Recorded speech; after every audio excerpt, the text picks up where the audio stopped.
आपको बता रहे हैं, मोदी सरकार ने एक बड़ा और अहम फैसला लिया है। 10 लाख भर्तियों का ऐलान किया गया है। पीएम मोदी ने इस बात की जानकारी खुद अपने ट्विटर हैंडल से दी है और ये बड़ा फैसला मोदी सरकार की तरफ से लिया गया है। ये अहम जानकारी आप तक पहुंचा रहे हैं। 10 लाख भर्तियों का ऐलान पीएम मोदी ने अपने खुद ट्विटर हैंडल से लिखकर बताया है। पीएमओ उनका ट्विटर हैंडल है और उसी ट्विटर हैंडल पर यह ऐलान किया गया है कि 10 लाख भर्तियां की जाएंगी। तो ये अहम फैसला मोदी सरकार की तरफ से, ये बड़ी जानकारी आप तक पहुंचा रहे हैं। 10 लाख भर्तियों का ऐलान किया गया है। पीएमओ के ट्विटर हैंडल से इस बात की जानकारी दी गई है।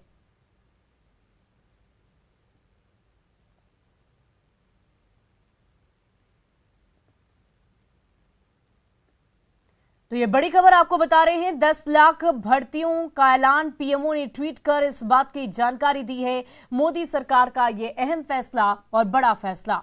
दरअसल रोजगार को लेकर लगातार देश भर में चर्चा होती है और युवाओं का जगह जगह प्रदर्शन भी देखने को मिलता है, लेकिन इन सब के बीच पीएम मोदी की तरफ से, पीएमओ के ट्विटर हैंडल की तरफ से वो ट्वीट हम इस वक्त आपको दिखा रहे हैं। आप देखिए किस प्रकार पीएमओ की ट्विटर हैंडल से ये बड़ा ट्वीट किया गया, ये अहम फैसला लिया गया है। 18 महीने में 10 लाख भर्तियां होंगी और यही नहीं, सभी मंत्रालय में अलग अलग तरीके से भर्तियां कराई जाएंगी। 10 लाख भर्तियों का फैसला मोदी सरकार की तरफ से लिया गया है। इस वक्त की बड़ी खबर आप तक पहुंचा रहे हैं। मोदी सरकार का ये अहम और बड़ा फैसला एक सुखद खबर देश के युवाओं के लिए भी और अन्य सभी बेरोजगारों के लिए जो इस वक्त रोजगार की तलाश में हैं। तो 10 लाख भर्तियों का ऐलान किया गया है। मोदी सरकार का ये बड़ा फैसला है। पीएमओ की तरफ से इस वक्त ऐलान किया गया है। और इस पूरी खबर की अधिक जानकारी के लिए हमारे संवाददाता दिल्ली से हमारे साथ फोन लाइन पर जुड़ चुके हैं। क्या कुछ जानकारी है? पीएम मोदी ने ये अहम फैसला लिया है और ये बड़ी जानकारी है हम सभी के सामने आई है। किन किन मंत्रालयों में भर्ती की बात सामने आ रही है?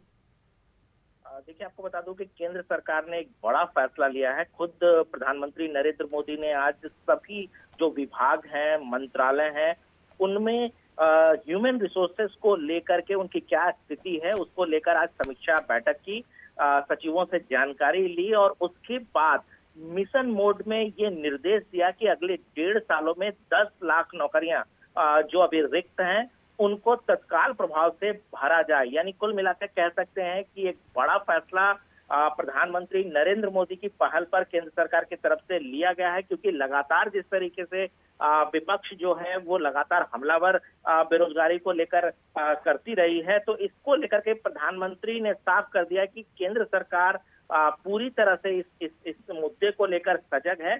और अनूप, 18 महीने की बात तो की गई है, लेकिन क्या कुछ प्रक्रिया होगी? कैसे इसकी शुरुआत की जाएगी? कैसे भर्तियां ली जाएंगी? देखिए, भर्तियों की जो प्रक्रिया सरकारी प्रक्रिया होती है उसी मुताबिक होगी, लेकिन जिस तरीके से प्रधानमंत्री नरेंद्र मोदी ने कहा है इसके मुताबिक केवल 1.5 सालों में उन्होंने एक तरह से कह सकते हैं कि समय सीमा तय की है और उस समय सीमा में ही सभी मंत्रालय को ये फैसला लेना है। यानी कुल मिलाकर के अगर देश के प्रधानमंत्री ने निर्देश दिया है सभी मंत्रालयों को, तो इसको पूरा किया जाना है। यानी कि जो एक ढीला रवैया होता था सरकारी प्रक्रिया में और सरकारी नौकरियों देने में, ये नहीं होगा, क्योंकि प्रधानमंत्री नरेंद्र मोदी ने खुद समीक्षा बैठक की है। जी वाकई बहुत बहुत शुक्रिया हमारे साथ जुड़ने के लिए अनूप, तमाम जानकारी के लिए। और नेशनल हेराल्ड मामले में राहुल गांधी को ईडी के सवालों का सामना करना पड़ा है। सोमवार को ईडी ने करीब 8.5 घंटे राहुल से पूछताछ की और आज एक बार फिर से उन्हें पूछताछ के लिए बुलाया गया। राहुल से पूछताछ के विरोध में कांग्रेस कार्यकर्ताओं ने देश भर में प्रदर्शन किया और बीजेपी ने इसे लेकर गंभीर सवाल भी उठाए।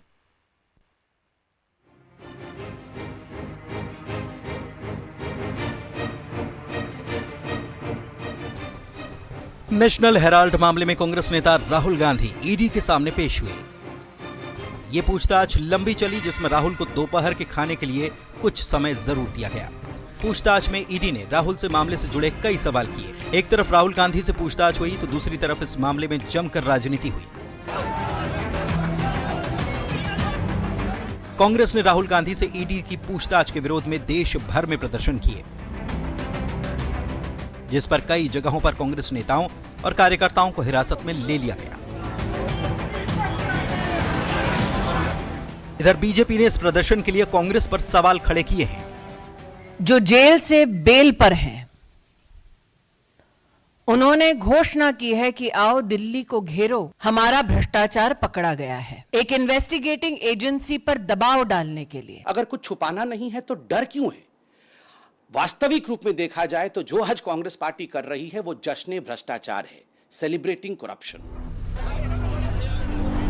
हालांकि कांग्रेस ने पलटवार करते हुए केंद्र सरकार पर केंद्रीय एजेंसियों के दुरुपयोग के आरोप लगाए और कहा कि विजय सत्य की ही होगी। न झुकेंगे, न डरेंगे, न दबेंगे। सत्य के पथ पर देश की आवाज आगे बढ़ती रहेगी। ना तो हम डरेंगे, ना झुकेंगे, असत्य को फिर से एक बार पुनः पराजित करेंगे। जिस नेशनल हेराल्ड अखबार से जुड़े मामले में राहुल गांधी से पूछताछ हुई है, उस मामले में सोनिया गांधी से भी 23 जून को पूछताछ होनी है। चलिए आपको बताते हैं कि नेशनल हेराल्ड का पूरा मामला आखिर है क्या।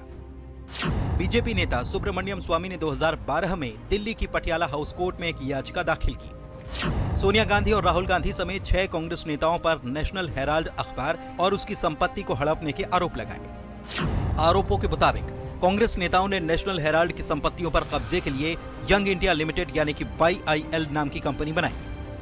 यंग इंडिया के जरिए नेशनल हेराल्ड का प्रकाशन करने वाली एसोसिएटेड जनरल लिमिटेड यानी कि AJL का अवैध तरीके से अधिग्रहण किया।